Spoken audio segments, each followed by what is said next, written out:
felt like I needed to get out of the house today. I've just been sitting in the basement and not getting a lot of light. So came out here. This is a lake like pretty close to my house. Anyway, the following video is an interview that, honestly, interview might not even be a fitting word. It was an incredible conversation that I got to have with my friend Amar. He's just incredibly, he's a big thinker, he's a big dreamer, and he is one of the most encouraging guys that I know. So I really hope you guys enjoy this episode. It's one of my favorite that I've done so far, and yeah, let's just get right into it.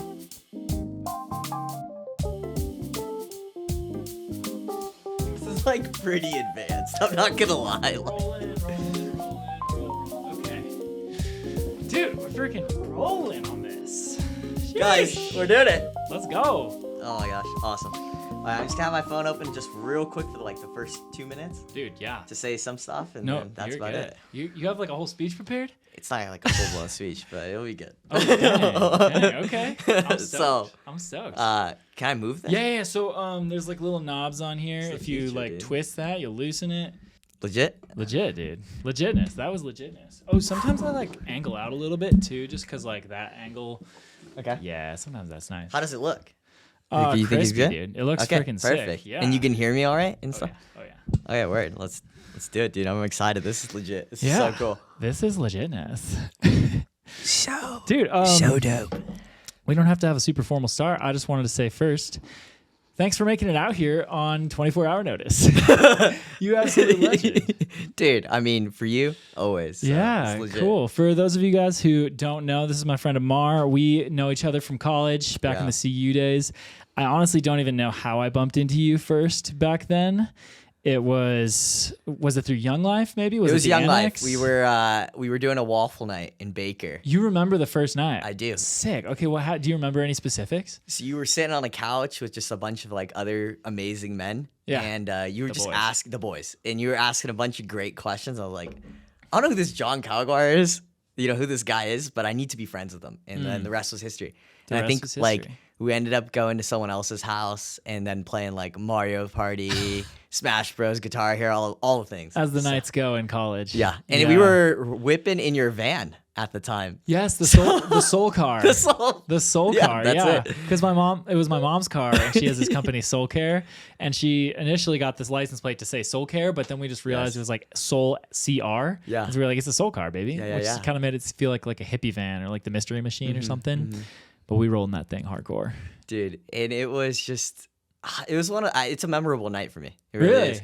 Yeah, I think that night illuminated to me. I wasn't really super plugged into a bunch of campus ministries or anything, Sure. but that there's like really good young like Christian dudes on campus. And I was like, that's pretty cool. Yeah. Especially yeah. at C Boulder. For sure. Yeah. When it's such a huge school, like I remember I spent probably the first 3 or 4 months at CU, like really, you're kind of testing the waters a bunch of places. And it's such a like exhale when you find a group of people where you're like, yeah, we could roll for life. Yeah, exactly. Which is that's who I found is like, I ended up finding 5 dudes that I was roommates with for the other 3 years of college. And we've all been in each other's weddings. We've seen each other have babies. We've just rolled through a lot of life together at this point. And yeah, I remember that group just when I first found it as well, being like, this is a really special place and a really special thing here.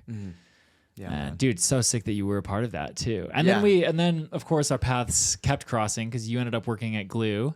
Probably, I think you got hired there right around the time that I was leaving, maybe, which was devastating because we were homies, and I'm like, no way. You're at Glue. Yeah. And then I that had to is leave. just- Because then I moved to Hawaii and all that stuff. But dude, it's been sick to see the different ways that our paths have been crossing. Constantly. Yeah. Constantly. I feel like there's never like I don't think we ever go 3 to 6 months without somehow like working on something together Yeah. or being a part of the same community or whatever it is. So Yeah. it's just a huge honor. Yeah, To absolutely. be your friend, man. So Yeah, I feel like been I a learned treasure. so much from you. But I definitely want to just take a quick second to honor you. Don't need So to do that. No, I have to. So 3 years ago, or 2 years and 11 months if you're keeping track. Sure. But you recorded a podcast With you. with me, Yeah. actually. And now the tables have turned. I know. And there are 3 major lessons I took away from that Oh, podcast. cool. And I just want to share that real quick. because I think you have lived those lessons Mm. now. So I'll share them. So the first one That's so cool. is, if you want to take a risk in life, God has more power to do good than you do to do bad. Mm. So that was Yeah, I the do first remember thing you talking said. about that. Yeah.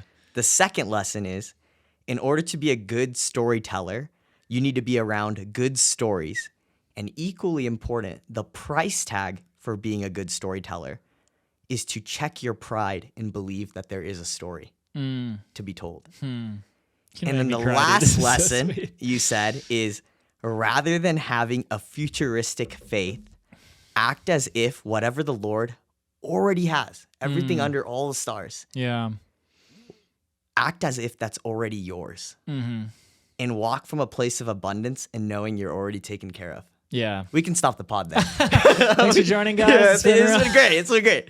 But you shared all that, man. And, if you were to look back, like everyone's like seeing you right now, you're freelancing, you're living the dream, like you got an amazing bride and you're going out, you're doing all this storytelling and capturing content and creating it.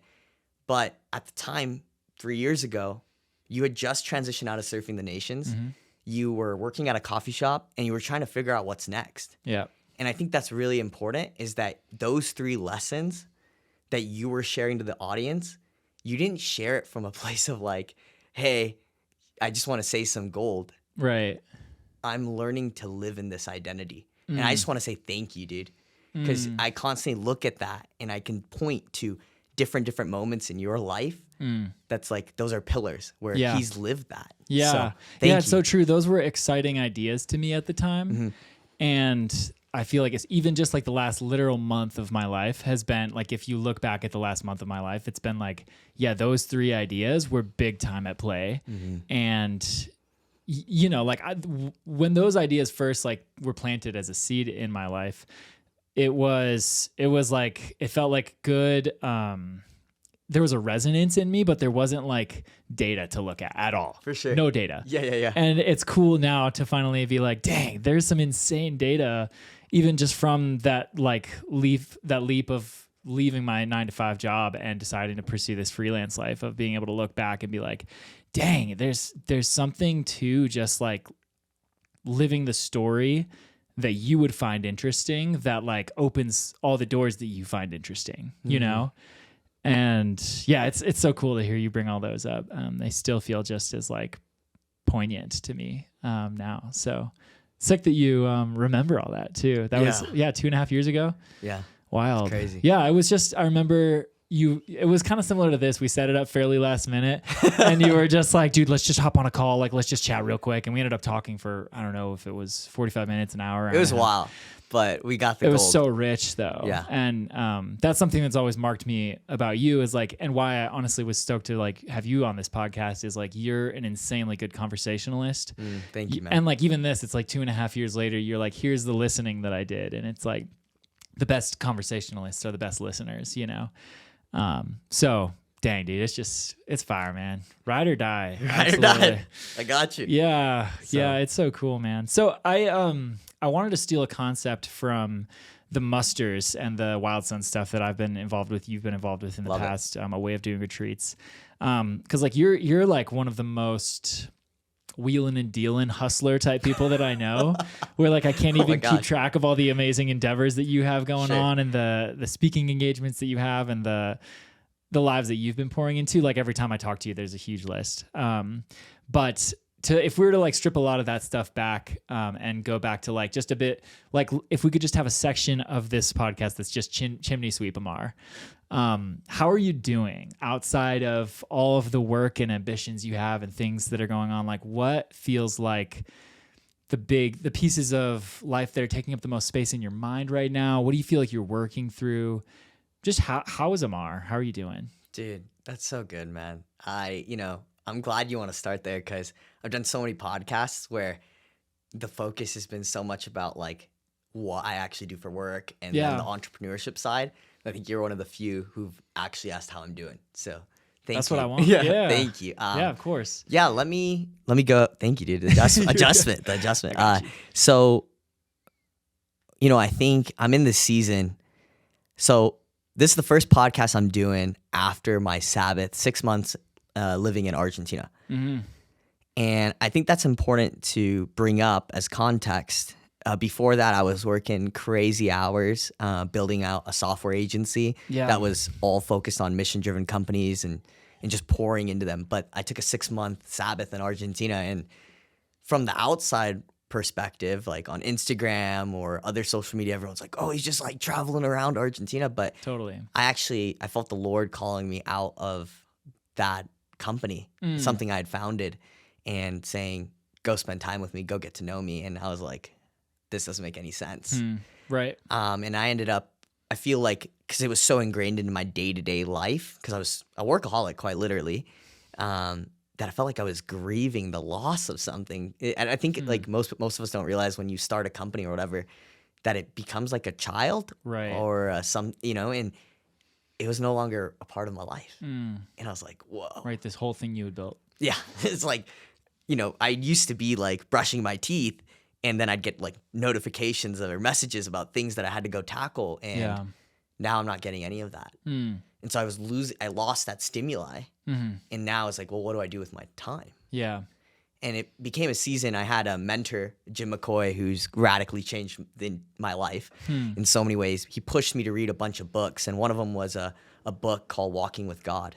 And it taught me a lot about just like really slowing down and fine-tuning my heart to listen to just what the Lord has in store for my life and everything. And so in terms of how I'm doing, after the 6 months, and then like there's like the highs are really high and the lows are really low, because there's like good news and bad news. I received like being overseas.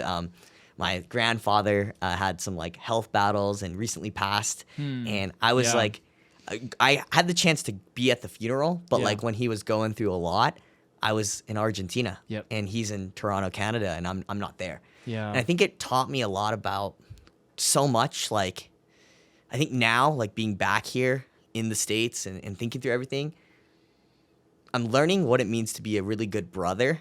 I'm learning what it means to be a really good son. Yep.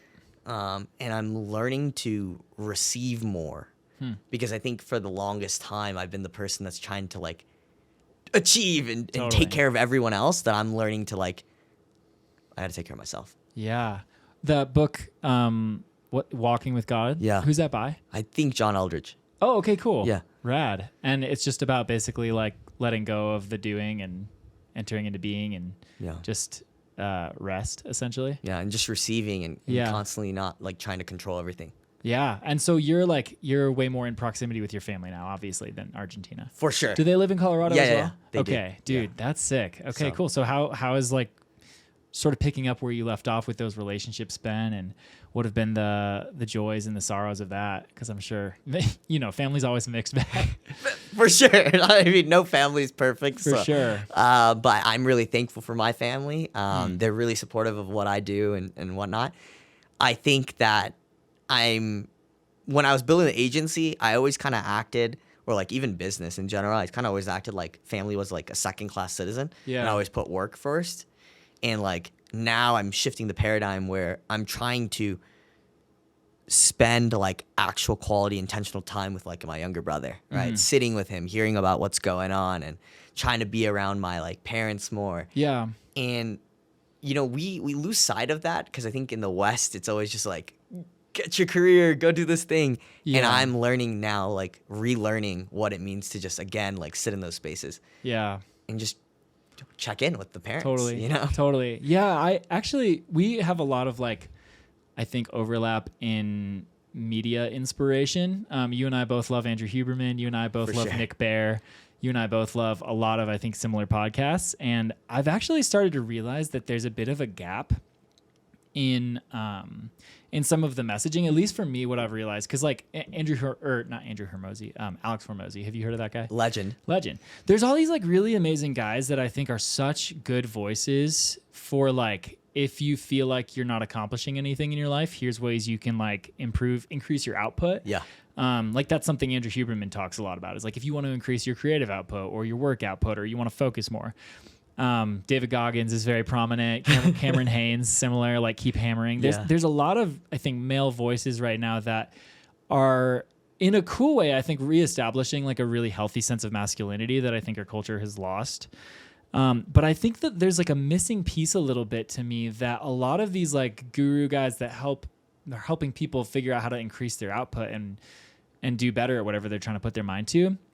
There's almost like a spiritual component that's not there of a why, of like, yes, you know, you can help a generation of dudes figure out how to like crush it at work and sell more and start businesses and be successful. But I feel like, and those are the voices that are like really loud and popular right now, but I'm curious to see like who the next generation of like really almost like opposing forces in the media are, of like slowing down and actually encouraging people, like you're saying, to do less. Like I think John Eldridge encourages people. I know John Mark Comer's also like been huge on that. Yeah. Because, you know, I think in the Christian world, there's a lot of good people that offer like, here's some ways you can take care of your soul. Here's some ways you can slow down.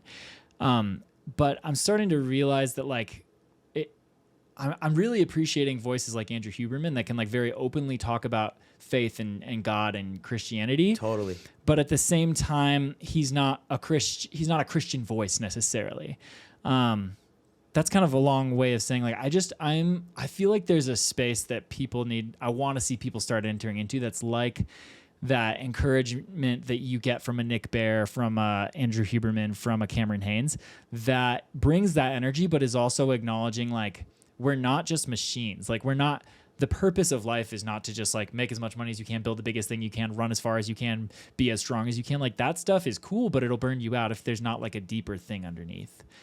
And so anyway, it's encouraging me to like hear or to see people like you, where I think you share a lot of those values, and you also are like inspired by those same voices that are like, you freaking just gotta crush it. You know? So I don't really know where I'm going with that. No, that's so good. I mean, I'll riff with you on that for a moment. Is, you know, I think these guys that so right now with business, with content, with just everything, there's a unique cultural moment to meet right now. And what's starting to emerge is people are realizing there's a second mountain. Mm-hmm.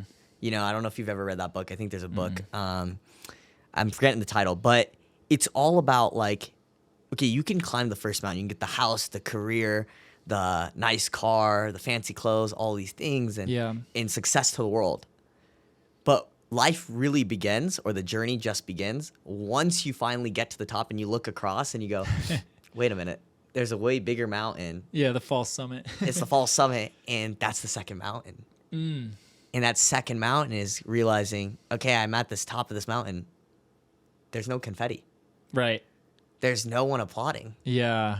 You're actually left empty a little bit sometimes. Yep. And then you go, okay, well, I'm now going to do this second journey. It's a little bit more strenuous, slower. You're going to have to be slower because it's like more technical, rock-wise or whatever it is. But that slowing down and that intentionality, when you reach the second mountain, that process of going, I'm figuring out why I'm climbing this mountain in the first place. Yeah. And that's what you're starting to see from some of these guys like Huberman, Haynes, and Bare. Yeah. I mean, each of those guys have had the worldly success. Yeah. But now they're starting to venture out and create for the sake of expressing who they are, the inner child. Right. And that's why their content is so visceral to the heart, and it resonates with so many people. Yeah. I think we were talking about that earlier too. Just around like the content you're creating and what you're trying to do, right? It's just like, man, I want to express and give people the truest expression of me. Right. You know, I don't have this like shot by shot crazy storyboard. You know, sometimes you do if it's client work. Yeah. But the stuff that you've seen really resonate is just the joy bombs of your heart. Right. You know? And there's not like a defined ROI or like investment opportunity there. No. It's just like, isn't that funny? It's like the thing that like you had the least strategy on. Yeah. And just it's a divine download or just something that's like back to just fun. Yeah. Actually led to the most engagement. Yeah. It's weird. Yeah. No, it's cool. And it definitely, it's cool to me to, once you've lived life long enough, you start to see that there's like a through narrative, that it's not just like random, your life's kind of just marching through and whatever happens. It starts to feel like you can't explain other things other than the fact that like there's this grand story unfolding and things have meaning and cohesion together. Even like thinking about why I ended up in Colorado in the first place. It's like I never could have gone to CU if my mom hadn't gotten a job offer very randomly from Scott to go work at Glue. And that happened right at the same time I decided I wanted to go to school at CU, but couldn't afford it. And then I ended up getting in-state tuition because my mom was able to come out. My whole family ended up moving out to Colorado, and it became like much more realistic for us. And there's so much stuff, and I feel like I'm in a moment again in my life where I'm like, you can't make some of the stuff up, you know. You have to look back at it and be like, there's more than just me existing. There's a story here. There's a reason for things. And yeah, I guess just from like a meta perspective, it feels like our culture is really like seeking something like that. I think a lot of people have climbed that first mountain, like you said, and there's starting to be the question, like I think a lot of people have deconstructed the mountain that used to be Christianity. And I think that's probably been a healthy journey for a lot of people. I think, at least from my perspective, a lot of people have set down a lot of like unhelpful beliefs and sad ways of viewing God that I think have limited them. But at the same time, I think once that's not there anymore, it remains to be seen what is our generation, what is this culture going to, when are we going to realize that there's a need, I guess, for that purpose and that reason? And then who are going to be the leaders in that next movement of naming that? And so I just feel like, to me, there's like just little trickles of it right now, in not just like in the Christian world, but just like the world at large. Yeah. Because I think there's, again, like Andrew Huberman, we're starting to see people that are just naturally leading this generation without really trying to. It's just who they are. And that's why I just feel like it's so interesting to watch. We were talking about Rick Rubin earlier. I think he's another sort of spiritual voice for this generation. It gets me excited, and I hope once I have more gray hair on my head that like I can be one of those voices. For sure. But for now, I just feel like I have way more curiosity than I have like answers, I guess.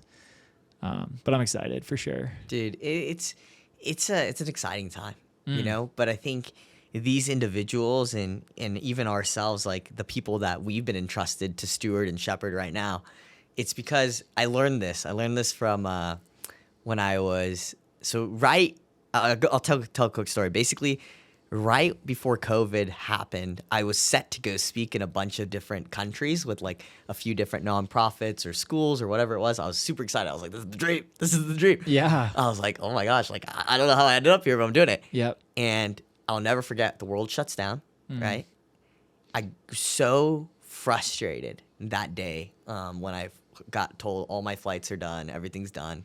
And I went to church that day. We had a guest speaker. I think his name was Charles Metcalf. Okay. He's from Transformation. And he went on stage and he said something that really resonated with me. He said, God will take away the opportunities he knows you don't have the character to sustain.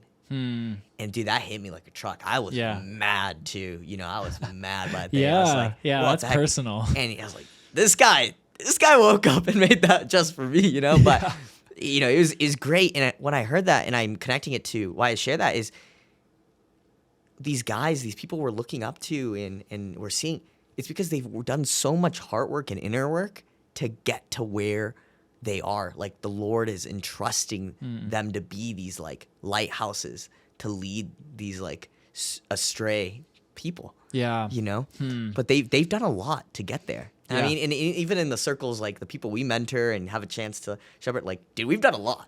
You know, like I think people look on the outside, like, you know, I'm 27. How old are you? Remind 28. Me. 28. Yeah, it's a very similar age. Yep. For our age, you know, we have been really blessed. We're in some circles with guys who are 20, 30, 40 years ahead of us. Yeah. And we tap into that, and we're learning from them, right? And in that, we're accessing different parts of our heart, the intricacies of it, the topology of it is very complex. Yeah. But we're actually getting tools from those guys, their wisdom, Yep. to navigate those things. And so now we're not operating as if we're 27, 28. Right. We're tapping into the wisdom of 40, 50, 60-year-olds. Yeah. Going, man, this is what I would have done at your age. Right. And we're forging our character now. And I'm just excited to see where we'll end up in like a decade from now, 100%. Yeah. Is- My parents often say like their one hope for our family is like that their ceiling can be our floor. Whoa. Yeah. And I have always profound. just felt like super like blessed by that's their like posture towards us. And yeah, there's a lot of people that even you and I have in common that I'm like, it's insane that we get to call ourselves like friends of those people, not just like mentors, but truly friends, like truly walking and learning alongside them. Yeah. But that's the kingdom. Yeah. Right. And I mean, I think that's what gets me excited just about the problems that I want to solve in community. Yeah. And giving everyone a chance to have access to be heard and seen. Yeah. Because we all deserve that. We all deserve to be around a tribe and that we have a seat at the table. Yep. And that we can come as we are with like our deepest wounds and say, I need help. Yeah. Yeah. I want to go back to sort of you were sharing your story of like you had this season of letting go of this thing you had built. Yeah. And then I think you were talking about how like currently how you're doing is learning to let the doing go for a little while and to just be. Yeah. I want to just kind of tap into that a little bit more. Like, Let's do it. What do you feel like are the big things that you've started to realize or learn about yourself now that maybe there's less noise around you and there's more stillness? Like, do you feel like you've gotten to know yourself better? There's probably 2 to 3 things I'd share to that. The first being, I think for a long time, from 20 to 25. Yeah. So last 2 years, I've had a lot of growth in it. But I think for 2025, I was really striving for acceptance. That That from came, who? I think just from everyone, man. Honestly. Yeah. Just trying to, I think I did struggle with codependency. Yeah. Right? And just trying to like control everything, make it perfect, violate my own personal boundaries to come through for people. Sure. So that was a big one. Yeah. The second is that I'm not as important as I thought I am. So Yeah, like, that's it's just awesome. like as a leader too. Like as a Yeah. leader, employee, I'm just not. People will, if I give them a chance and I get out the way, will step up in big ways. And the more that I control things, Yep. the more I rob people of the growth that's for them. Yep. So that was the, and then I'd say the third thing I've learned is that like coaching, therapy, Sabbaths, all those things look from the outside like not productive, but easily like the levers that most people don't talk about Yeah. that have led to the biggest growth in the businesses I do. And Yeah. the You have a things I lead. therapist? Yeah, I work with one therapist right now, which is Okay. super great. But then mainly I've worked with a life coach. And that Life was coach? yeah. Okay, cool. So Where change- did you find your coach? It's actually a mentor, Pablo's mentor, Jim. Yeah. Jim McCoy. McCoy, okay. Yeah, I don't know if you've ever met him. I don't think so, no. Legend, man. Yeah. So he runs full life coaching. Okay. It's changed my life. Huh. What I feel like coaching can mean a lot of different things. Yeah. What It's does like coaching look spiritual for and you? life coaching. So it's like revisiting a lot of like, I mean, I think it's blurs a little bit with therapy, I think a lot. Okay. But it's camping in the wounds of my childhood. Dang. And then sitting in those things and trying to reframe the messaging. And then a lot of it is now going, okay, how is that messaging flaring up today in my life as Yeah. a man, Yeah. as a leader, as a son, whatever it might be? Sure. And then what are the blind spots that I have? So constantly illuminating all the blind spots. We all have blind spots. Yeah. But we don't know what they are because they're blind spots, right? Exactly. And so that's what that coaching has done. Yeah. Is it like every other week or every week for you? Like It was pretty intense. I was doing it once every week, and then I Okay. shifted to once every other week, and now I'm in a rhythm of like once a month. But Sure. I did it really hardcore for like a year and a half. Dang. Yeah. Was it my experience with therapy? I've had a few different like phases of it, but one specifically, I remember there was a lot of like it got worse before it got better type thing. Of course, yeah. Did you experience that at all when you were getting like coaching or therapy? There was moments I wanted to give up. Like I was Yeah. like, this is not helping at all. Yeah, I was yeah. like, this is dumb. Yeah. But I'm so glad that I didn't give up on it. Yeah. Like I think I needed. Oftentimes there's strongholds in the wounds we have, and Yeah. like I think I need to like it's like touching a stove, Mm-hmm. you know, like a hot stove, and you go, oh my gosh, ouch, like that hurts. Yeah. But I need to like feel that Yep. and like be kind to myself also in feeling that, Yeah. and not just like have the reflection like or reflex of like running away from it. I Yeah. need to face it. I need to confront it. And also recognizing that with a therapist, life coach, or someone that's like in it with you, they're sitting in the trench with you, willing to confront this with as much intensity as you want. Yeah. And they're really good at sitting in the pit with you. And I think I needed that, you know, because I occupied myself so much with just work, Netflix, entertainment, Yeah. travel, all these things. But then until I confronted it, yeah. So John Eldridge uses the phrasing like wounds and vows. Yeah. With every wound comes a message, and with every no, what is it? With every, I'm gonna forget the order for this, but it's like with every wound comes a message. With every message comes a vow. I think that's how it goes. The vows being like if you got hurt in a specific way, it's like I will never fully expose myself to someone again or something like that. I'm curious if you felt like through these therapy sessions, they sound like therapy sessions, honestly. Do you feel like you found any like core messages or vows that you were able to like name really well and then start moving against? it's deep. It's a good question. Yeah, well, feel free to answer with whatever level of depth you want. No. because obviously we have That's no really idea who's good. watching this. That's really good. Man, you know, again, I think it just comes back to I did a lot of. There was a lot. I just didn't think I was enough, man. You know, I struggled a lot with mental health like 7-8 years ago. It's not too long ago. Yeah. Back when we first met. Yeah, like just right before that, really. Yeah, Yeah, yeah. and I deeply. And I think there was a lot of vows of just like, yeah, I'm not enough. I'm not worthy, you know? Yeah. And I think that is what led to constantly seeking out acceptance for everything. You know? Yep. But now I think self-image, okay, I could give a whole talk on this, but I won't, I'll spare us. But I think if you can really figure out with someone to reframe and reprogram the vows and the agreements we make, Yeah. you can now cultivate a very powerful self-image. Self-image is huge, man. And I think that year and a half was a training ground. Yeah. And so was the time in Argentina of Yeah. like, man, I want to operate from a place of like courage, confidence, and compassion, Yeah. not from a place of hurry and hurt, you know? And I now walk with like an identity of knowing like when I say my name, Amar, right?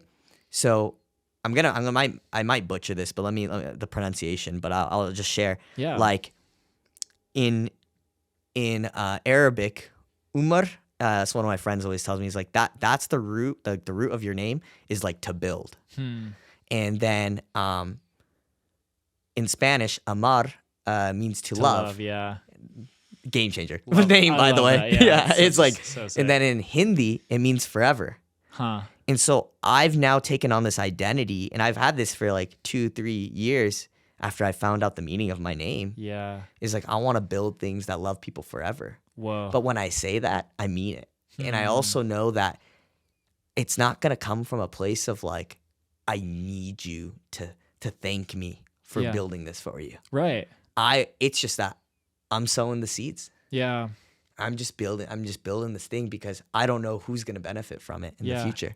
And it's all good. So what are you building then?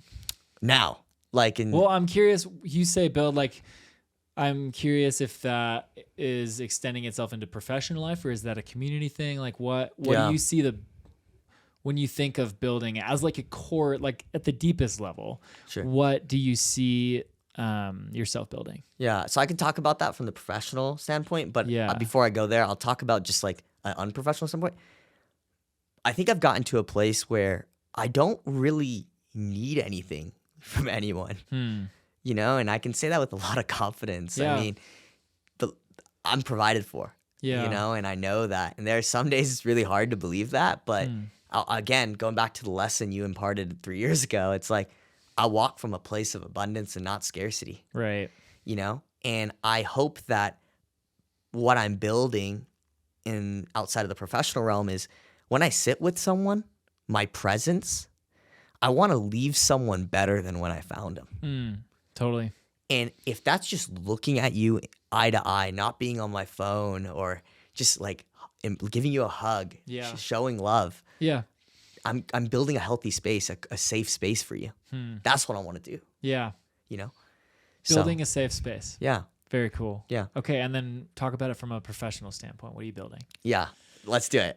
So I'm working on a project right now called Salt and Light. Yeah. And my whole goal with this, and my team's goal, and I wouldn't be able to do anything without my amazing team. Yeah. So Salt and Light, thank you for everything. The team's amazing.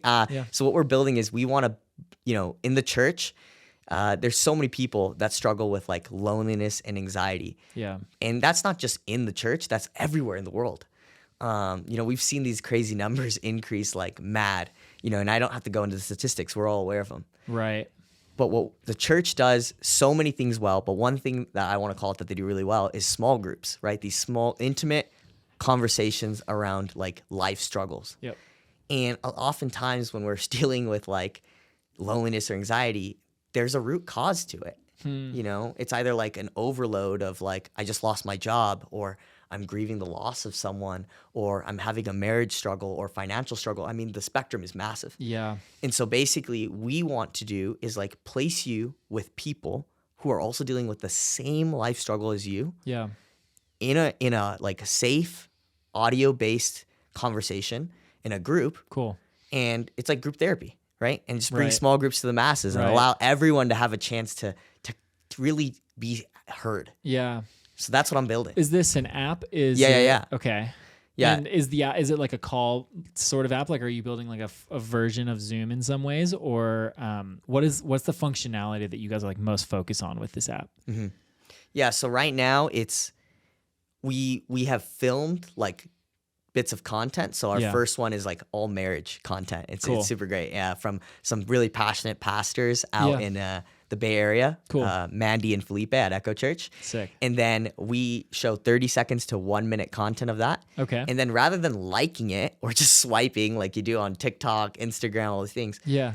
we surface up an audio-based question you have to record.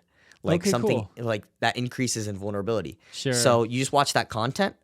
If it was about like, hey, some things around your marriage and rhythms you can implement, we'll ask a fun question like, hey, what's a fun rhythm you like to do with your wife or your husband, right? Yeah. And what that does to a group is share like, well, that's a really fun thing that couple's doing. We Yeah. should try that. Huh. And so that's the journeys. you know? Dang.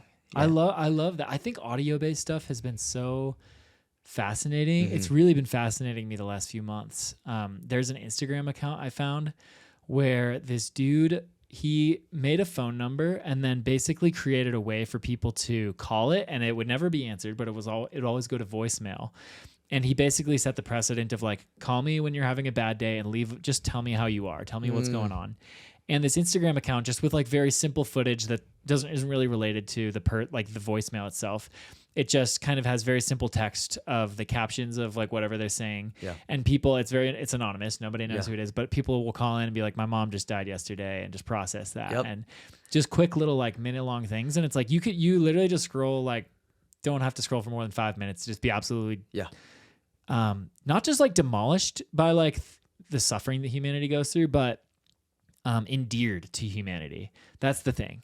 It's just this like reminder that like these strangers that you walk around every day that you don't know their names or anything, like they're going through hard stuff. But that's the thing. We don't know our neighbors. Right. You know? Yeah. And that's like what we're trying to solve with this app we're building. That's It's super like, cool. How do we give everyone a chance to just know each other again? Yeah.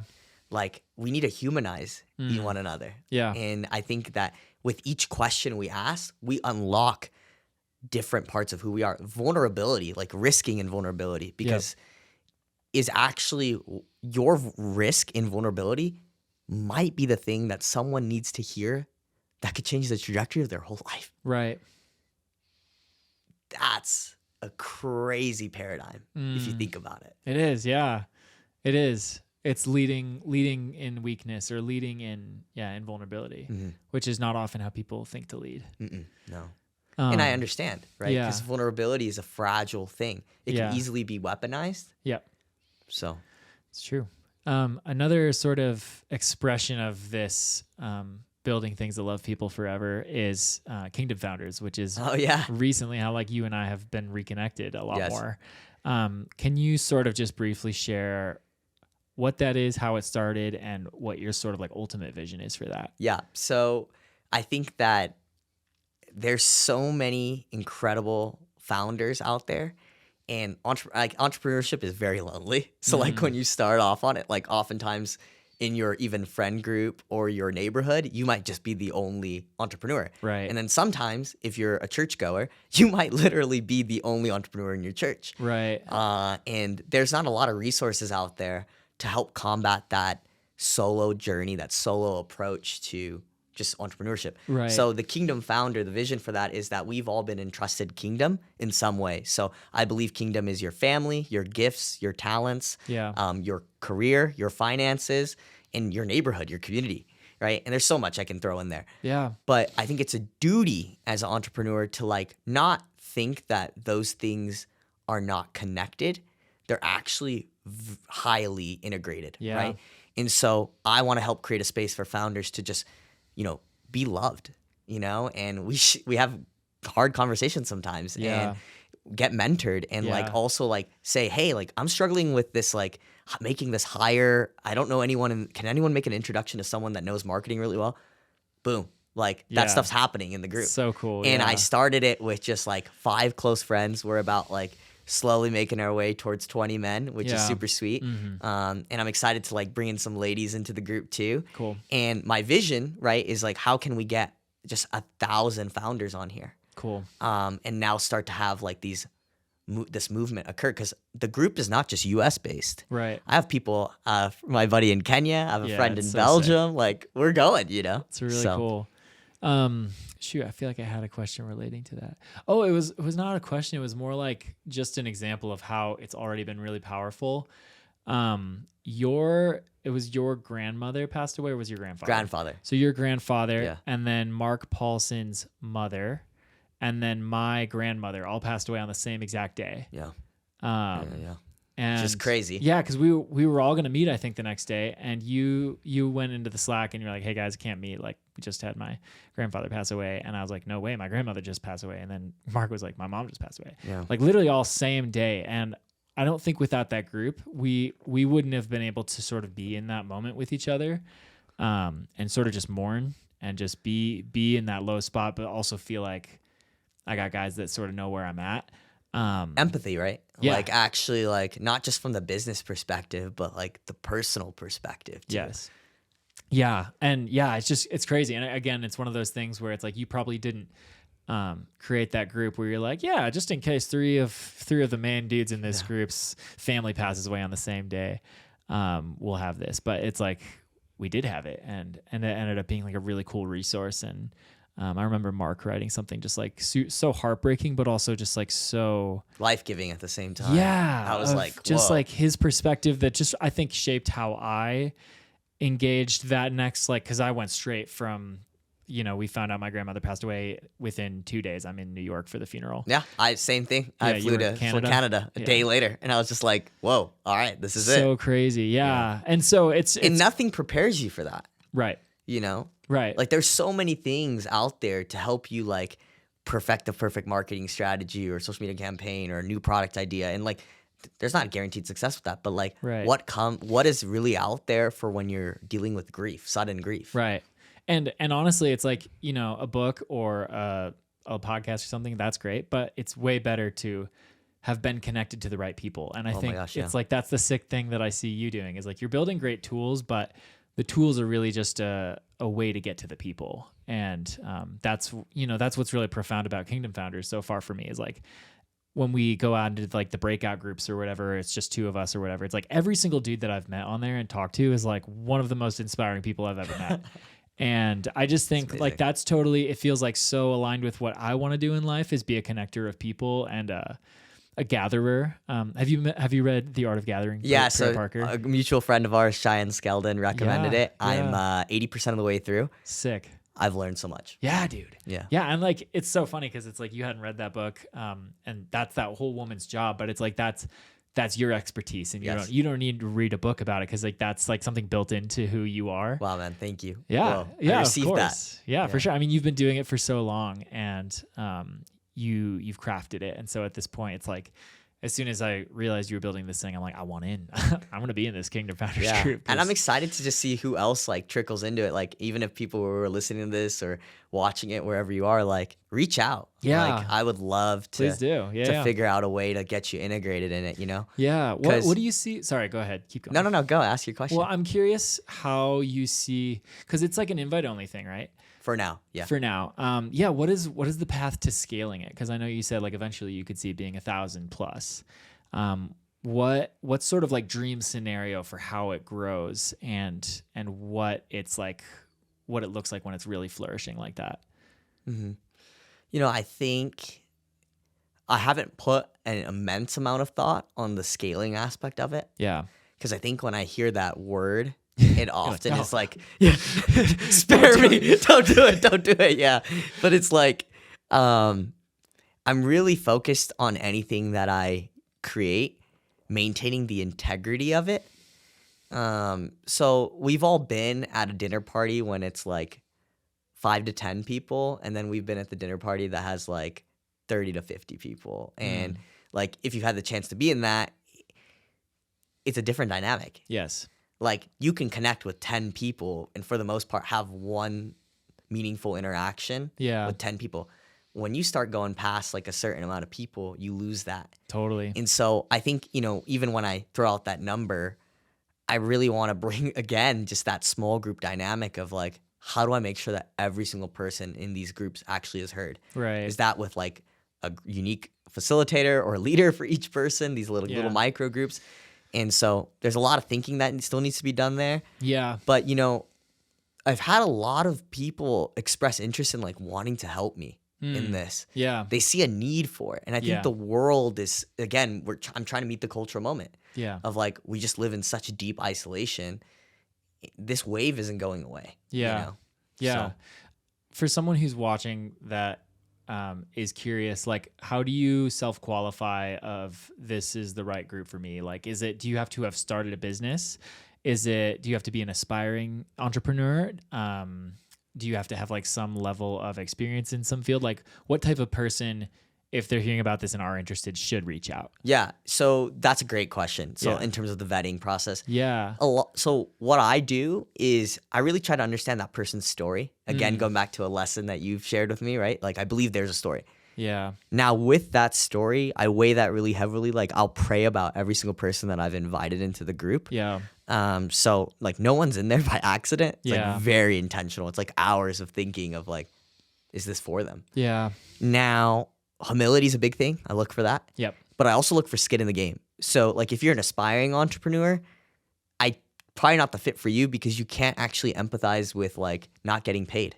Like if you probably have a full-time job or something, and that's not to say if you have a full-time job and have a side hustle, that's fine. You could be in the group because you've actually started to do something. Yeah. But there's a difference between like someone who actually is getting their, like Theodore Roosevelt, like that speech, right? Like the man in the arena with the like, it's so easy to cast a stone, but versus like getting your face marred. Like, I really care about that. Yeah. And then I think the third thing is I just want you to like, I ask really intentional questions, trying to understand like, why are you doing this? Because if it's for money, there's way easier ways. It's true. Like I have other things to point you to. I could so much. Entrepreneurship is really difficult. Yeah. You know? Yeah. And so I really get to the root of that. And I think every single person that's in our group, you'll see that this is not like, they're not doing it just for the money. Yeah.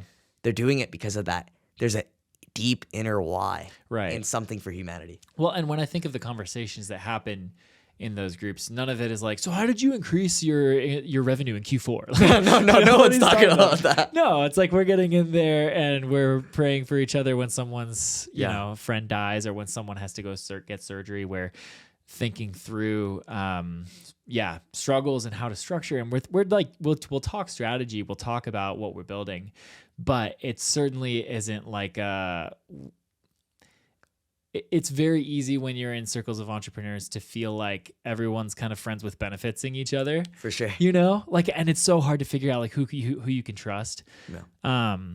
We like weirdly, like I feel like I've just barely started to feel like little trickles of that with having this like social media platform that blew up of like, sometimes you'll experience someone asking you or like kind of rubbing shoulders up with you in kind of wanting to be a part of whatever you got going on. You know what? You know For that sure. feeling, right? Of course. Yeah. Like it's people, sometimes it can happen where they just want to take or ride the wave versus like they've never been there when it was like you had nothing, you know? Totally.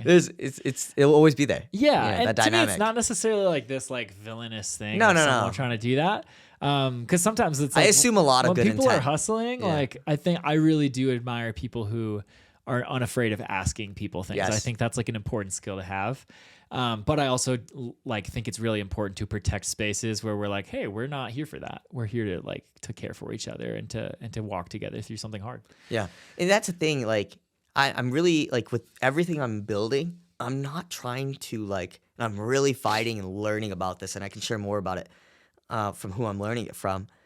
But as an entrepreneur, I think recently I've learned like not everything has to be transactional. Yep. You can just give more than you receive. Yes. And I think that's like really like another paradigm shift It is. in business. It's like, whoa. Right. Well, and that's what I love Alex Hormozy so much Yes. for. I feel like he's He's just goat. like give. Yeah, I mean, I'm sure like I've never heard about, he doesn't talk about how his businesses are doing themselves, but he is the goat for like, I'm going to make all these insane resources and tell you exactly how I scaled my business. And you're going to think I'm going to charge you for it. And then I'm just not going to. Yeah. Like he built I mean, that. he charges he like 99 cents for like a book. Yeah, And it's yeah, like he's that got his book's book. taken like years to write. Right. But he had this whole recent launch thing where he built this whole like course where he has all these videos training you on how to do content, on how to do marketing, on how to sell something, on how to create like value propositions, all that kind of stuff. And he had this whole launch event where he was basically pitching it. And he's like, you know, normally like through other schools, this like you would have to pay $5,000 for this, $6,000 for this part, $2,000. And he's like, we're just going to give it all to you for free. And That's crazy. he just drops this bomb of like, we've built this thing that we've spent thousands of hours creating, and we just want you to be better so you can just have it for free. Wow. And yeah, and even that's like how a lot of I've started to realize like content is really going in that direction where it's like the most successful channels are giving people the best thing they have to offer completely for free, and then having like a very like sort of like deluxe high level high integration, like we're gonna come in and really partner, and that's like the actual offering. But like 99.9% of the people that they're like benefiting the lives of are never going to spend a dime on them and just be like fully just benefited from them. I feel like I've seen a few, like that's Andrew Huberman, right? He's like, he's giving away all of the best things that science is learning and the best publications. He's distilling it all down to these super helpful things at zero cost to consumer, or zero or low cost to consumer, he always says. And to me, it's world class. It's world class. And like they're probably before him, like you could have spent $10,000 on what he's giving away for free for something that's 1/10 of the quality that he's giving it at, you know? And so I think there's a lot of people who are probably upset because they're making these whole businesses off of like nickeling and diming people for something that's not that amazing. Meanwhile, the best in the game are giving it away for free. But to me, there's like a really cool marketing principle in that of like, just serve people first. And that's kind of where I'm coming out with like content. It's like, I want to help the person that's 2 steps behind me in doing video stuff. I want to help the person. I don't want to be like the master because I don't know that much yet. Sure. But for someone who's me a month ago, I want to give them like the best that I've learned over that, a month. man.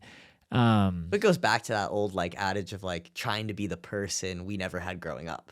yeah, totally. And like our parents are amazing. Like both, we can like talk about both of ours. But again, it's just like, oh, you just said it right there. Like just a month ago, what you know now, what you could impart to someone, how that transforms their journey, what it does, how does it catalyze them, you know?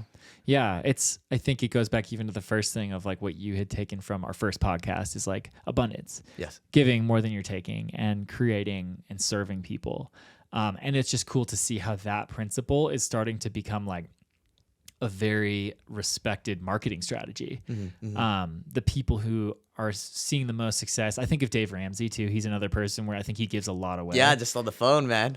And I have beef with Dave Ramsey in certain ways. Like he's not. We all do. He's not my favorite for a lot of reasons, but he is someone that I think like well before he really started raking in what he is now, he was just had this radio show where people would call in and he would just try to help them figure out their financial But he situation. sat in the pit with a lot of people. Yeah.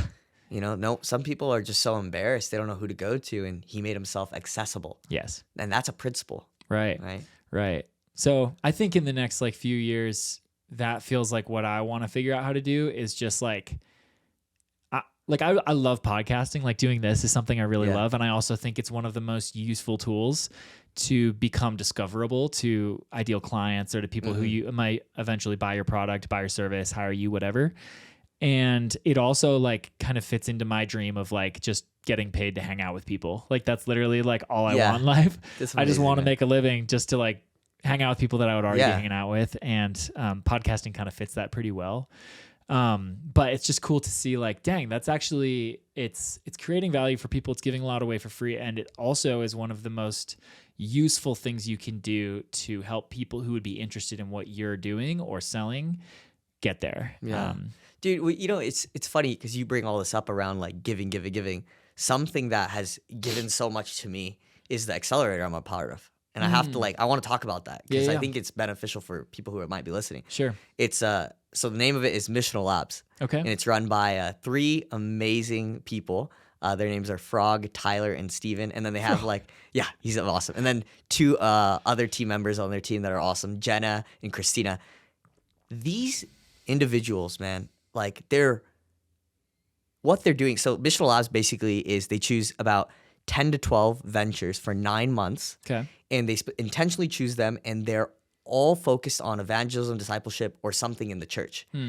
And what I love about Missional Labs is that they've modeled and they're creating a new like category in venture, right? And they're figuring out how do we actually bet on the long term of these ventures. And they've done so much for my co-founder and I, and even my team. And I think because they didn't take equity in us, you know, and most of VCs and like accelerators, like they take equity. Totally. They've showered us with this, like the deepest amount of hospitality, wisdom, theological formation, venture strategy. And I think they've given so much to us that now we're able to operate from an overflow. Like I think almost every venture that's in there and they're not all tech. That's another refreshing thing. Like that's what I love about Missional Labs. They're like, we just want to like take a bet on these like kingdom-minded individuals. So I think that's really helped model to me like as an entrepreneur, how do I just give? Yeah. Because I'm seeing it done from the top. Yeah. You know? Totally. And usually like when people think of investors, it's usually with a lot of hesitation. Oh, for sure. Because it's like a game. Yeah. It's a parasite, right? What's happening? Yeah. Yeah, totally. And I don't think a lot of people's experience with investors is always like that. So how did you find these people? So it's funny. I just came back from London at something called the Renaissance Conference. And it's just like a 2-day 2 days of wonder is what they like the tagline. Sick. And it's at St. Church out in East Hackney. And what that conference is all about merging like creativity, artistry, and theology, and just the Holy Spirit, and like just sitting in that presence and like evoking like the biggest wonders. Like what can you do, right? This church is very innovative, by the way, St. Church. But Saint Church. And you know, they had this like I'll just a quick shout out on this church. They got like their own like beekeeping. They got like they partnered with a bakery to like buy a loaf, give a loaf. They've helped start like a brewery. They've gotten like so many little like things they're doing for the community. Super cool. It's like so creative. You know, like I never would have thought like a church having a beekeeping. Well, it sounds like a monastery, honestly. Oh man, dude, it's beautiful inside what they've done. Yeah. Well, are you familiar with like the business model of monasteries? It's one of the coolest business models out there. Okay. And I know my mom has talked a lot about how like she wants to shape the business model of soul care around monasteries. But essentially, like a monastery is a place that like pretty much anyone can go if they need spiritual retreat and solitude. Like if you just look up Colorado monasteries, there are these places you can go in the mountains or wherever where they'll host you for a week or a weekend or whatever. Usually they're like silent retreats. You go and you're just not talking the entire time. You're praying, you're reading, sleeping, resting. But they usually, the way that they operate is they have businesses that are essentially elevating them and making them free. They're what allows for them to be so hospitable. So the most ancient monasteries were actually either breweries or bakeries, like you were just talking about, which is what reminds me of it. That's incredible. And they probably did bee stuff too. But it was a bunch of monks who got together and would learn how to who had some sort of craft and would sell that, and people would buy it. And usually they would do like really, really well. Like for whatever reason, like a lot of these businesses just thrived like crazy. But the business was like this secondary necessary thing that propelled their service and sort of what they wanted to give away. Which was for a lot of people a space of solitude. So anyway, it's just cool. Like I always love, I know there's some YWAM bases that operate like that. That's how Surfing the Nations is. They have a coffee shop. I just think Just going out in the marketplace, man. well, the problem cool. a lot of churches run into is like money kind of ruins a lot of things. And what happens with church is like you go through a great season of growth. A lot of people are coming and you have a ton of people tithing. And so you're able to hire a bunch of staff, buy a bunch of expensive equipment, make this whole thing.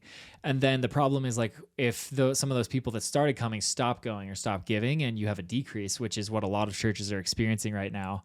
All of a sudden it's like you have a business that you can't run anymore because you have to pay your staff people. You have to keep the lights on essentially. And then it's like your motivation of getting more people in the door goes from like wanting to change people's lives to wanting to keep the lights on. And it's really hard I think a lot of just pastors get really burnt out on like, you want to start a ministry, but a lot of churches need to be a business. And I think the cool thing that like a lot of ministries can do is operate more like a monastery where it's like you start with a business that's actually a business. Honestly, a business is not trying to pretend that they don't need money, is legitimately like, let's make a really good, let's craft something really good that people want to buy and then get as much of the margin and the profit from that going towards supporting the community in whatever way, if that's gatherings, retreats, whatever. And so, that's a long thing, but like, I'm always inspired by ministries that are like, business savvy in that way because it gives you a lot of space to care a lot less about how much people are donating to you. So anyway, dude, I love that. Yeah, man. Well, I know you got to catch a workout. So with your amazing wife. True. I do have to head out. Well, let's wrap it up then. This is the pod. That was the pod. No, dude, I just thank you for having me, man. I appreciate it. Yeah, of course, bro. It's been much. so much fun having you here. You're welcome anytime. And I am almost positive that we'll be doing this again within 100%. The next few months. Love it. Dude, thank you. Yeah, of course. Cheers. Cheers,